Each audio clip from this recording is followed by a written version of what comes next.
What is up, Duke fans, and welcome to another episode of Duke Blue Central. We're coming at you live late night here after the Duke Notre Dame game, a game where Duke was fortunate enough to come away with the victory after the setback against Carolina just a few days earlier. Always good to come out strong, come out fighting in that next game, and I think certainly on one side of the ball, Duke really did a good job of that tonight, and like I always say, kind of ugly wins always trump pretty losses. And looking across Tobacco Road, I'm sure Carolina would like to be in Duke's position, coming away with a win after our great matchup instead of a loss. Now, Clemson is a heck of a lot different team than Notre Dame, but still, it's always good after an intense, emotional game like a rivalry game. Always good to come out and get a victory. A lot of those games can be considered trap games.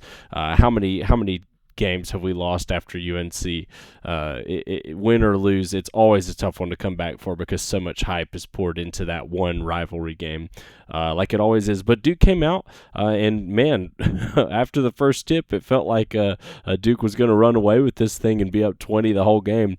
Notre Dame was able to kind of claw their way back into it with pretty much their only good offensive stretch came after being down. I think it got up to 17 at some point, but the lead was 20-5 at one point. Notre Dame hadn't scored in 4 or 5 minutes. They were able to claw back into it, actually get the lead to single digits at halftime. This was an odd-feeling game. It was a game where Duke felt like they were up by 20 the whole game, but then you look down and sometimes it was like 9 or 7. I think in the second half, Notre Dame had some opportunities to cut the lead to 6 even, if some three-point shots has fallen, but it just never felt like that.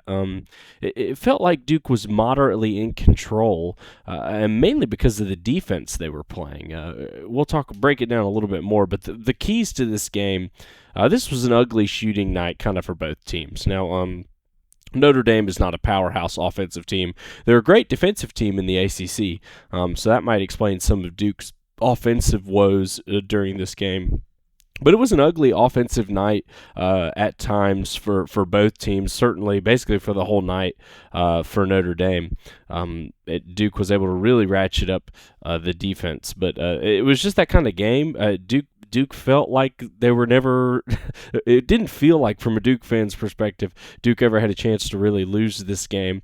I guess, if they hit a couple of these threes and cut the lead to 6 or even 3 if both of them go in, maybe we're talking about a different game. But it felt like Duke should have been up by more than what they actually were. And then by the end of the game, you look, and I believe it finished as an 18-point victory, and that feels about right. That felt like how dominant Duke was able to be tonight. And the two big keys for this game, I think, is why Duke is able to come away with a pretty sizable and comfortable win, one where we got to play a lot more players than we normally do. And one of them comes down to the defense, like I said. We were honed in on Notre Dame pretty much the whole game. I think Shire knew they were going to try to shoot some threes, because when you come into Cameron with a less talented team, no offense to the Notre Dame guys, but they wouldn't be expected to compete and really hold their own against some of these Duke stars. A decent strategy to employ when you're going up against a team like that is just to shoot a lot of threes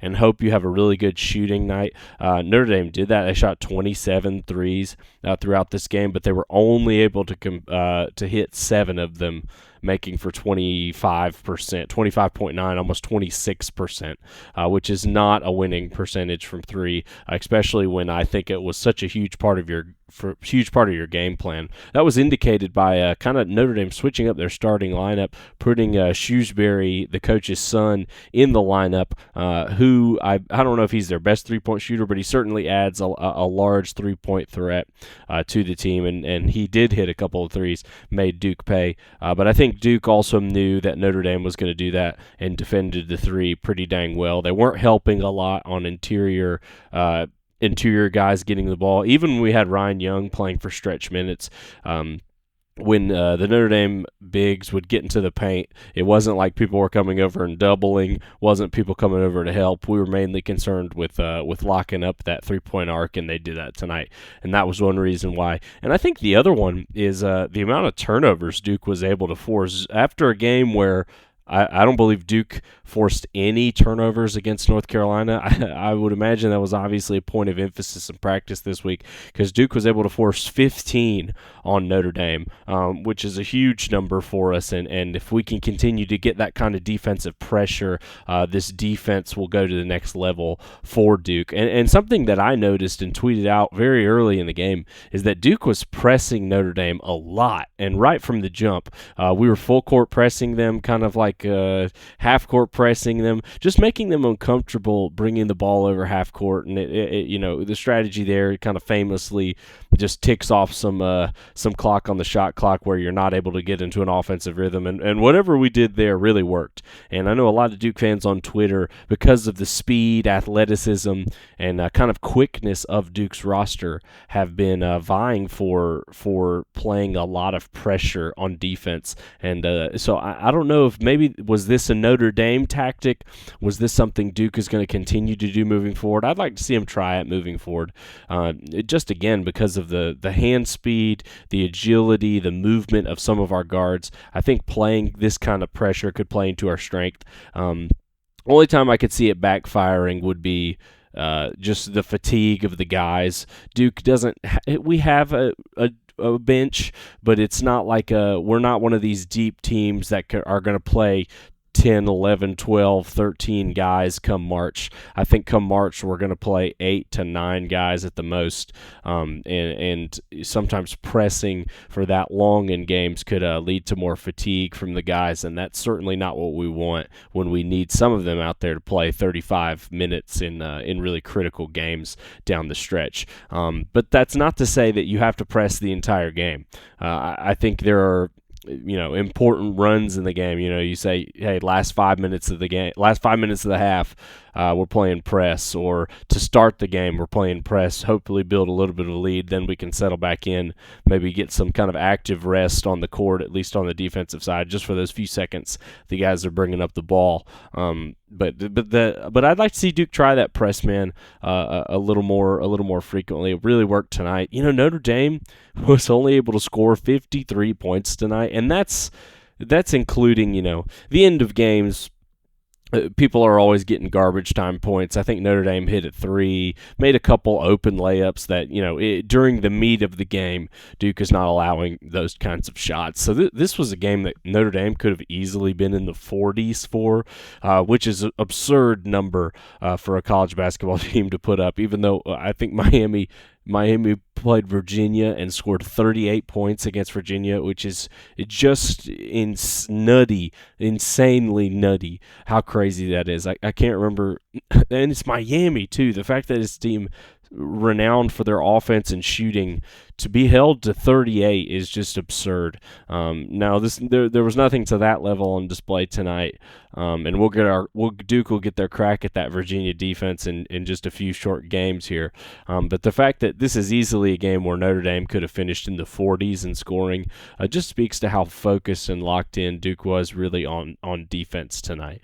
And that kind of leads me to the offensive side of the ball, where, gosh, this might be the game where I don't know if there is one standout player you're like, oh, what a great game they had. I mean, guys didn't have horrible games, but just reading the box score here, McCain finished with 11 on 1 for 2 3-point, only shot 2 threes, made 1, 5 for 9 shooting. Another good game for McCain. Finished with 3 rebounds, 2 assists, 1 steal. Not enough is being talked about McCain. I'd need to look at the stats for the ACC rookies, but man, if he's not making a case for himself to be rookie of the year in the ACC, I know they've got some other good players. I know Pitt's got 2 guys that are really good. So you're always going to have to look at the stats, and Duke is a very stacked team as far as talent. So there's a certain amount. If McCain was on a team where he was leading, he'd be he'd be shooting 15 times a night, we would be talking about him as a lock for ACC Rookie of the Year. But gosh, he's got to be, I would think, third or higher on that short list for that award right now. The way that he's come on, and the way he's able to do just everything so efficiently. But yeah, tonight, I mean, 11 points, kind of low for what he's been doing recently. Mark Mitchell, I think, had a decent game. 4 for 8 shooting, 50%. Missed both of his threes. He did take them. To finish with 55% from the line. You don't love to see that. 13 points, how many rebounds do you have? 10 rebounds, 13 and 10. So you got a double-double. That's a good game for Mark. I think Mark can be happy with that. That's about what we expect from him. Roach had a rough game, 3 for 10 on shooting, shot 5 threes, only made 1, finishes with 7. Same with Kyle Filipowski, had a rough game again because of foul trouble. It's just so, I love Flip and think he's one of the best players in the country. Let me preface with that, but it's got to be frustrating for him too. The amount of games this season he is just not able to have his full impact because of these stupid fouls. And it's not even like, it would be one thing if Flip was getting called for like really hard fouls in the post where guys are coming up and he doesn't quite go straight up. But these are just like, one foul was a push in the back off a rebound today. He's getting screen fouls. Like it's these kind of, I don't want to call them, they're not lazy, but just not smart, just not intelligent moves. And for a player of his caliber, he's got to know that for him to have an impact on this team, he has to be on the floor. He ended up only playing 21 minutes tonight, and now some of that might have been at the end there, but this is a game where Proctor was able to play 29 minutes. Mark was able to play 32.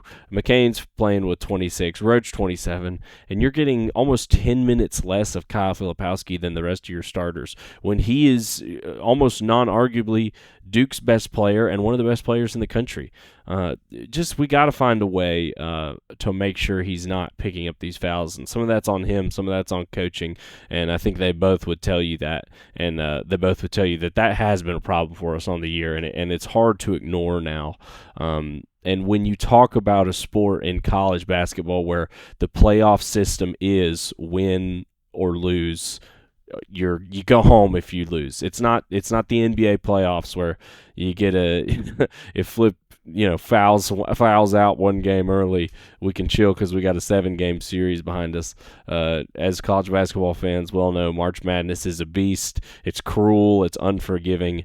And if Flip has one of these games, let's say in a second round against a hot team that's shooting well, and all of a sudden you look up, he's got 2 quick fouls in the first half, Shire's going to have to make some difficult decisions just to stay alive in the tournament if he can't get this fouling under control. But yeah, I mean, that's Flip and Roach only combined for 15 points in this game. If you would have told me that before the game, I would have been a little sketched out. Moving on to Tyrese Proctor, I said this in my last episode. He's just still not shooting the ball as much as I'd like to see him. And again, this is not all on the players. This is on the team and how they play and everything. And this is no disrespect to Proctor. He really is one of my favorite players to watch. But he finished 3 for 7 tonight. Not bad shooting metrics. Got finished added on with 3 rebounds and 2 assists. 9 points on the night. He had a couple shots at the line that went down. But, man, for him to only be shooting the ball 7 times in a game where he plays 29 minutes, to me, is crazy. And I know this team has a lot of guards, but can we all just agree that he should be Mark, no disrespect to Mark. He's that kind of player, though. I feel like we all think that Proctor should be shooting the ball significantly at a higher rate than Mark Mitchell. I mean, he's a point guard, has the ball in his hands, and is an offensive skilled player that can dribble like nobody else on this team. And he finishes the game with 7 shots, which is less than Caleb Foster, Kyle Filipowski, Jeremy Roach, Mark Mitchell, and Jared McCain.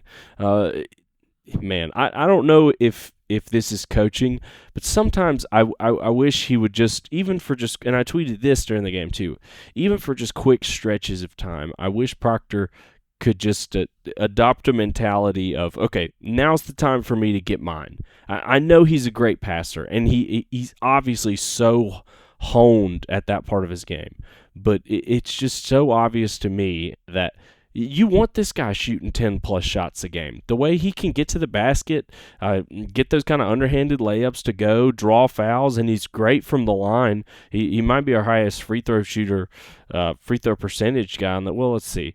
Free throw percentage, he is only shooting, 75% on the line. That feels a little low, 30 for 40 from him. But either way, I think he's better than that percentage shows. But it's just it's frustrating to me watching him sometimes because it's like he'll make a move, score a basket, and you're just like, man, if you just did that a couple more times a game, everything would go up. The scoring totals would go up. Duke would score more, and you could still do the passes. Like he could still have a lot of assists. But I'd like to see him maybe just get a tad more selfish. And I said almost the exact same thing last podcast. And there are times in games where he takes over. I remember, I think it was Georgia Tech. Was it Georgia Tech at home where I think Roach and Flip were injured, maybe. The game where Roach injured his ankle, I think that was against Georgia Tech at home at Cameron. And he just Roach went out and he instantly knew, okay, yep, time for me to take over. Shot a couple threes, made them, got to the basket, made those. I just want that guy all the time to just have that mentality of, okay, for this 5 minutes, it's my time. I'm getting mine. And Proctor could just light up the box score. That being said, he's still a great player. I'm not saying take him out of the game, because even if he doesn't score a point, what he does defensively is good. Look, this is a game where everybody played good defense. So to hold a team to 53, you got to have good defensive play. But even on nights where Duke as a team is not playing good defense, Proctor is. And he does so many other things that are so valuable for the team. He absolutely should be a starter still. Absolutely should play 30-plus minutes.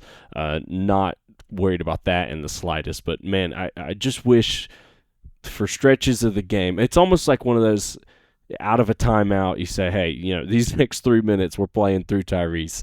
I just like to see that sometimes, just to really see him hit his potential. Because exactly what's going to happen is Tyrese is going to go to the NBA, and he's going to be all of a sudden he'll go on these insane scoring bursts, score 25, 30 in a few games, and everybody will be like, man, look at how Tyrese can score.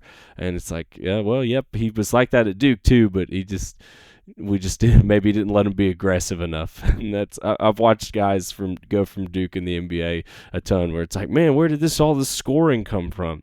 And that I feel like has the potential with Tyrese. But I just love to see him get a tad more selfish and aggressive. But I like where his head's at, and he's good for this team. The 3-point shooting tonight stunk, but it was kind of that kind of game where just felt like the team was so locked in on defense, and they missed shots they normally make. I mean, look, Proctor expects to have a better shooting night than 1 for 5 from 3. And this is another thing. He hits 2 more threes. We're looking at a 15-point game from Proctor, and I'm probably talking about him a little different. But, those are some shots you have to hit. I think he would have expected to hit more. He got a couple open looks tonight that didn't go down. But just the way this game was going, it didn't really feel like a game Duke needed to be great from 3, and we weren't.